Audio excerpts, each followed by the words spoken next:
لیکن دیکھیے کہنے کا مقصد یہ ہے کہ اب اس گاؤں کے اندر میں اپنے لیے نہیں کہہ رہا ہوں، میں غلامان حضرت سیدنا پیر منصور شاہ رحمۃ اللہ تعالیٰ علیہ ہوں۔ میں یہ سیدنا دھنا شاہ پیر رحمۃ اللہ، ہمارے اس گاؤں کے اندر 2 اللہ کے نیک ولی آرام فرمائے۔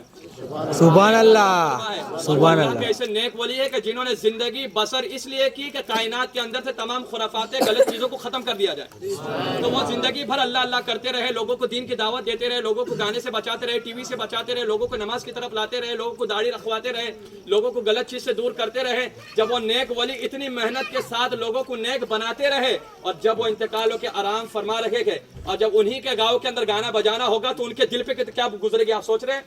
ان اولیاء اکرام کو کتنی تکلیف ہوگی جنہوں نے چاہا تھا کہ کائنات کے اندر سے خرافات ختم ہو جائے، اور ان کے مزار ان کے گاؤں کے اندر یہ خرافاتیں ہوگی تو ان کو کتنی تکلیفیں ہوگی ایک دن کا۔ اور آپ سوچ رہے ہوگے کہ چلو شادی خوشی کا ماحول ایک دن بجا لے گے، لیکن میں ان سے تمام باراتیوں سب سے محبت کرتا ہوں، اس لیے کہ آپ نے مصطفیٰ کا کلمہ پڑھا ہے۔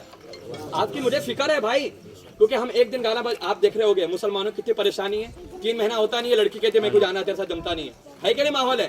اب طلاق کتنی زیادہ ہو رہی ہے، یہ نہیں ہوتا تو ایک ہی ہوتا ہے، ڈاکٹر صاحب دوا دے دو 3 سال ہو گئے اولاد نہیں ہو رہی، یہ مسئلہ بھی پھیل گیا ہے۔ اور کتنے لوگ کیا رہے مولانا کے پاس، مولانا تعویذ دے دو، کیوں؟ کہتے ہیں کہ اولاد تو ہو گئی لیکن فرما بردار نہیں ہے، مارتی ہے۔ یہ وجہ کیا ہے؟ اولاد ہو رہی ہے تو نافرمان، یا تو اولاد ہو نہیں رہی ہے، یا تو بیوی ساتھ میں محبت ختم ہو جا رہی ہے، 3-4 مہینے کے بعد شادی طلاق ہو جا رہا ہے۔ اس کی وجہ کیا ہے؟ جو ہم ایک دن مصطفیٰ کی سنت کو ادا کرتے وقت گانا ڈی جے گانا ناچنا خود نہ کرتے ہیں، اس کی نحوست کی وجہ سے شادی کے اندر جو برکتیں ہوتی ہے اسے اٹھا لیا جاتا ہے۔ تو ایک دن کی خوشی کے لیے جو ان کی 40 سال 45 سال 50 سال کی آپس کی زندگی رہے گی وہ خراب نہیں ہو رہی ہے، وہ خراب نہیں ہو رہی ہے، تو اسے بچانا ہے تو یہ گانے بجانے کرنا ہوگا۔ ایک دن ناچو گے 40 دن کی پوری زندگی کا سکون چلا جائے گا، تو ایک دن ناچنے سے سنت رسول کے دائرے میں رہ کر شادی اور نکاح کرو گے تو 45 سال تک اللہ اس کے رسول آپ پر رحمتوں کی بارش عطا فرما دے گا۔ سبحان اللہ۔ تو 45 سال کی زندگی کو اگر اچھا بنانا ہے تو شادی کے اندر خرافات کو ختم کرنا ہوگا۔